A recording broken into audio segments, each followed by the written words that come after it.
ఆ సాక్షి మీడియా ద్వారా అధికారంలోకి వచ్చినాక అదే కిట్ ప్రోకోని కొనసాగిస్తూ సాక్షిని అడ్డాగా మార్చుకొని బ్లాక్ మనీని కూడా ప్రకటన రూపంలో వైట్గా మార్చుకున్నాడు అధ్యక్ష. ప్రభుత్వంలో జరిగేటటువంటి కార్యక్రమాలు, ప్రభుత్వం ప్రకటనలు ఇచ్చేటప్పుడు గత ప్రభుత్వాన్ని విమర్శించడం అనేది ఎక్కడా ఉండదు అధ్యక్ష. వాళ్ళు ఏం చేస్తున్నారో చెప్తారు తప్ప గత ప్రభుత్వాన్ని విమర్శించడం కాదు.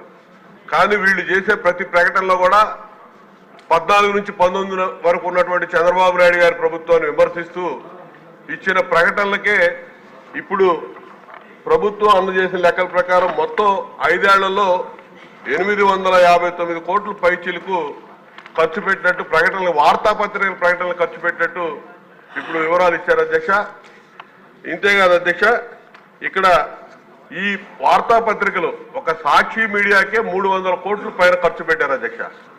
ఇది కాకుండా ఇక్కడ సామాన్య ప్రజలు చదవనటువంటి, పట్టించుకున్నటువంటి, సర్క్యులేషన్ లేనటువంటి పత్రికలు, ఇంగ్లీష్ పత్రికలకు కూడా 100 కోట్లు దోచిపెట్టి వీళ్ళకి రాజకీయ ప్రయోజనాల కోసం ఆ పత్రికలను వినియోగించుకొని ఎన్నికల ముందు సర్వేలు జరిపించామని చెప్పి, ఆ సర్వే రిపోర్టులు ప్రభుత్వానికి, వైసీపీకి అనుకూలంగా ఉన్నాయని చెప్పి ఒక రిపోర్టులు చెప్పించుకోవడానికి అది కూడా ఒక క్విట్ ప్రోకో అధ్యక్ష.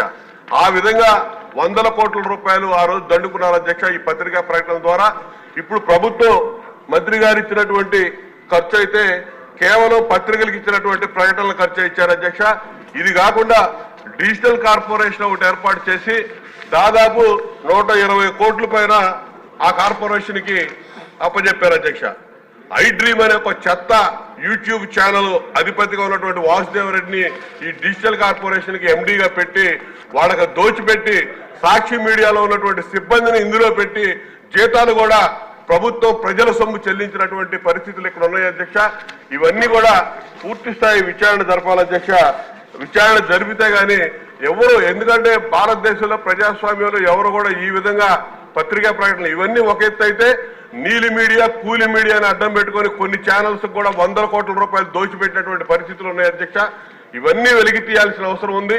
దీని మీద ఖచ్చితంగా సభా సంఘాన్ని నియమించి విచారణ జరిపి 5 ఏళ్ల కాలంలో చేసినటువంటి ఈ దుర్వినియోగం ఏదైతే ఉందో దీన్ని వెలికి తీయాల్సిన అవసరం ఉంది, ఆవశ్యకత ఉందని చెప్పి తమ ద్వారా మంత్రివర్యులకి విజ్ఞప్తి చేస్తున్నాను అధ్యక్ష. నేను సభా సంఘాన్ని వేసి విచారణ జరిపించి చర్యలు తీసుకోవాలని చెప్పి, వాస్తవాలన్నీ బహిర్గతపరచాలని చెప్పి ఈ సందర్భంగా తమ ద్వారా మంత్రివర్యులకి నేను విజ్ఞప్తి చేస్తున్నాను అధ్యక్ష. అశోక్ గారు